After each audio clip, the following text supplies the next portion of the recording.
Just going to try sum up what's been shared here today. I will do my very best to keep it short and to the point. And so, yeah, I think just starting off, it's quite apparent that these days customers want more than just a service that you offer, and they're seeking a sort of a whole experience with you or with us, and we really need to keep that in mind. As was shared, we're dealing with the expectation economy. And there's, exceptional service is expected now. It's not just a nice to have. It's not just the elite sort of businesses and so on that are offering that. People are expecting that from everybody, from the big businesses all the way down to, the one-man shows. The customer journey mapping is so important to nurture the relationships with our customers.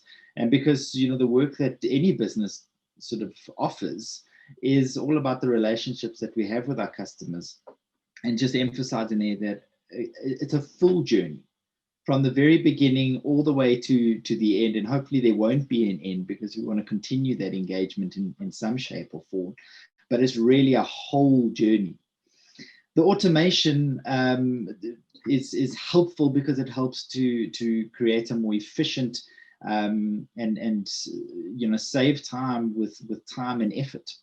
I'm sure we, particularly in smaller businesses, we spend and waste so much time on the mundane sort of mindless tasks, and sort of automation can really speed things up. And, as was said, it's not just the big businesses that are integrating automation. Maybe that's where it started, but, or at least sort of really emphasize that it's the small businesses that can really benefit from the automation. Because if we're a small business, a one-man show, we really only have so many hours in the day. And if systems can do things for us, we sort of really get in there a lot faster.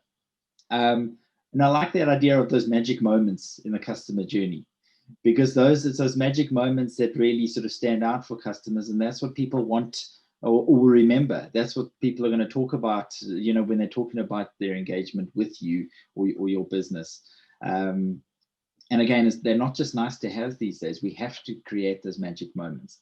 So when we come to that customer journey, again, it's a complete start to end experience, and creating a visual story of the interactions with the brand, with your brand. I think, as we went through, it really helps to just represent and helps you sort of connect with what your customers might be experiencing. The awareness of you, sort of right from the beginning, again, just is so critical. It's not just about how you engage with your client when they talk to you. It's about how your brand's speaking to them right from the very beginning. What are the barriers, the pains that they experience, the delights and gains that they might be having? And then so important is through that information, we seek solutions, that feedback. And I think also what's really important is a confirmation that maybe we are doing something right. I think it's always good to give ourselves a pat on the back to say, hey, we're doing this right. The feedback is on track. Thanks, Liesl. Next slide. I think what's really important, and I think that comes up through that journey mapping, is don't make assumptions about your customers, because then we're going to fall short. It's about stepping into their shoes, gaining insight into their own experience, and connecting with their lived experience. And again, just emphasizing what I said a few times, that sort of outside-in thinking. Don't think that because it's your business and you know your product best, don't think that you know your customer best. Create that optimized and personalized experience, because that's what people are looking for these days. They want something personalized. Understand the customer personas. And I thought this was very interesting. And I think when we think about it, we realize it, but we sometimes forget it. But each of our customers is different. And we have to be able to cater for a host of different personas in terms of, how we attract and how we engage with the customers. And I also like that idea of benchmarking expectations versus reality. Because just because we put systems in place and try to create the best experience, it doesn't mean that is coming through. And again, I think that's where that customer feedback plays such a critical role. Very briefly, the 4 stages, and emphasizing that awareness, that moment 0, and the middle stage are just so critical, and that these happen long before the engagement. I mean, from that example that you shared, it was almost months before that actual direct engagement with the car dealership.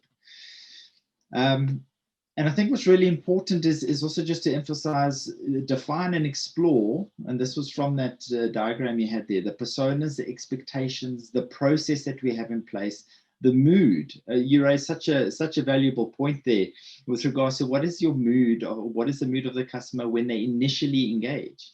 Absolutely, a person's not in a good mood when they generally engage with a doctor's rooms or so on. And sometimes we overlook those little factors, and just assessing the goals and touch points as well there. Thanks, Liesl.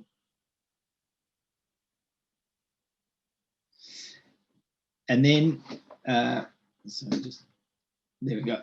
So into that intelligent journey, I like that idea of the power up, powering up the customer experience, because it really is. It's just amplifying it, taking it to another level. And it's still a journey, but it's infused with this automation, AI, and analytics, which just really enhance things and take it to the next level. I think what's also very, very important is that this needs to be specific to your business. There was a couple sort of things coming up, and the more you engage in this, you'll see that just because there's a fantastic product doesn't mean it will work for your business. If you've ever explored any of these automation processes, you'll find that you've got to go through quite a number to find the right one that works for you. But I think that's really important, that it's specific to your business, to increase that efficiency, reduce time and errors. And I think also, what was shared is that as is versus a future blueprint. Liesl raised, I think, an important point, that are we limited by current thinking? And sometimes we can be quite boxed, into the way we are. And I think, again, that's where that outside input plays such an important role. So, Liesl, you're multitasking.